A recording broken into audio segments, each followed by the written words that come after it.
what I'd like to explore now is the concept of effort and ease. Now, I was introduced to this concept many, many years ago in my yoga teacher training, and I will say probably at that point I didn't really understand or grasp the concept so well. And I've grasped it a little more throughout my life, throughout the challenges that I've had, is understanding the fine balance between effort and ease. And it's come to probably more to the fore over the last 6 months when I've started a bit more of physical training with my running. And I want to give you this example so you can understand what I'm talking about when I'm talking about balancing effort and ease. So of a weekend, I enjoy sprint training. Now, I am not in any way an Olympic style sprinter, but it's something that whenever I do my sprint training, I actually feel amazing afterwards. So it's something that I've become probably a little bit addicted to, but in a positive way. It's good for my health. And what I've noticed in my sprint training is you'd think that if you sprint 50 meters and practice that again and again, it would be the same every time. And in actual fact, it's not. Every single sprint that I do is completely different. It's probably because I'm not very good at it. Maybe that's it. But every single sprint that I try has a different outcome and a different feeling. And so I have times at the beginning of my sprint training where I'm like, right, I'm pumped. This is going to be the fastest sprint that I do. And I put all of my effort into it, knowing that, yep, I've got this. And somehow with that accentuated effort, something within me feels super tight, clunky, rigid, and it doesn't really flow. So I have had times in my sprint training when I've tried super hard and just don't seem to have a great feeling of flow, and also my speed isn't that great either. So that's when I've put in too much effort. There are other times where I think, do you know what, just relax, doesn't matter, who cares, just have a jog, no one cares how fast you're going, you're not training for the Olympics, let's just chill out here.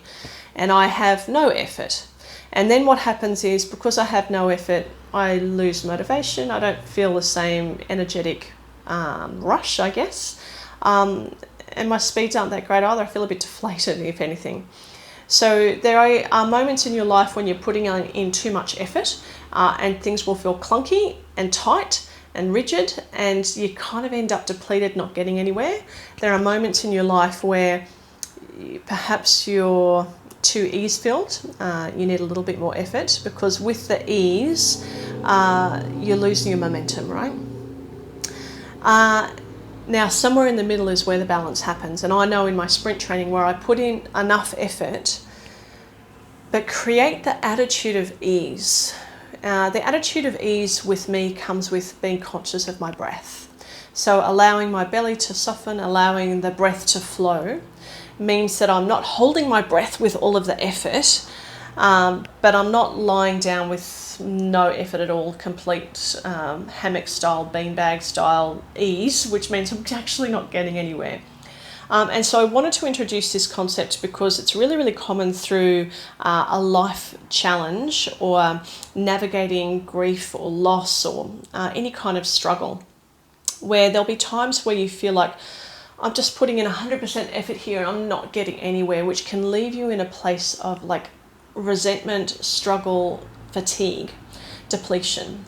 However, there are other times where it's just like, you know what, I'm just going to stay in bed, I just can't cope with this, and I'm not against that. I think moments of rest pause are really important, but if you live there too long, that ease means you lose all of your momentum and all of your motivation, and nothing flows forward. So combining the two is what's essential, and asking yourself the question, do I need more effort here, or do I need more ease? And so there'll be different areas of your life that probably need more effort, and different areas that probably need more ease. And so I like to divide those areas, as you know, into the 3 pillars of women's wellness. So your heart health, which is everything to do with joy, gratitude, but also your relationships with your friends, family, and perhaps your relationship or connections to something greater than yourself. So in that pillar, your friends, your family, your connection to something greater, finding joy, do you need a bit more effort, or do you just need to relax a little bit and take a breath and have more ease? The next pillar is your body health. So looking at your nutrition, your sleep, your amount of exercise, and the way you're looking after yourself within your body. Do you need more effort? As in, do you need to learn to say no to the chocolate, chips, cheese, alcohol? Do you need to say yes to going to bed a bit earlier and just put a little bit more effort into creating healthy habits? Or are you trying so hard that things feel too restricted and you just need to ease off a little? Like, do you need more effort or do you need more ease? And the same, if you've covered your heart, your body, is your mind health. So your mind health is your stress management, is your learning capacity, your creativity, your self-talk.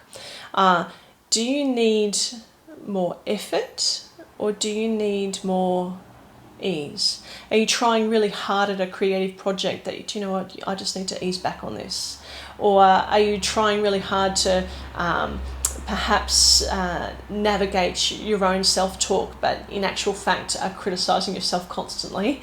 And can you just ease off on that for a little bit?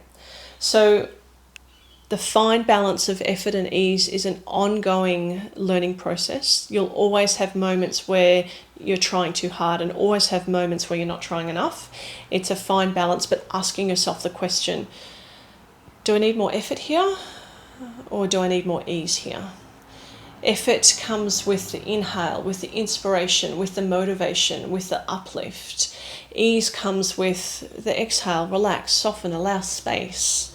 And both of those need to happen a bit like our natural breath. We need to inhale and exhale on a moment-to-moment basis. So we're always balancing the inspiration, motivation, and the exhale, ease. And we do that naturally in our body. Can you think of that in different pillars of your life? So I hope those ideas help place a little seed of thought in your mind just to reflect upon. Do I need more effort or do I need more ease? Great question to ask yourself.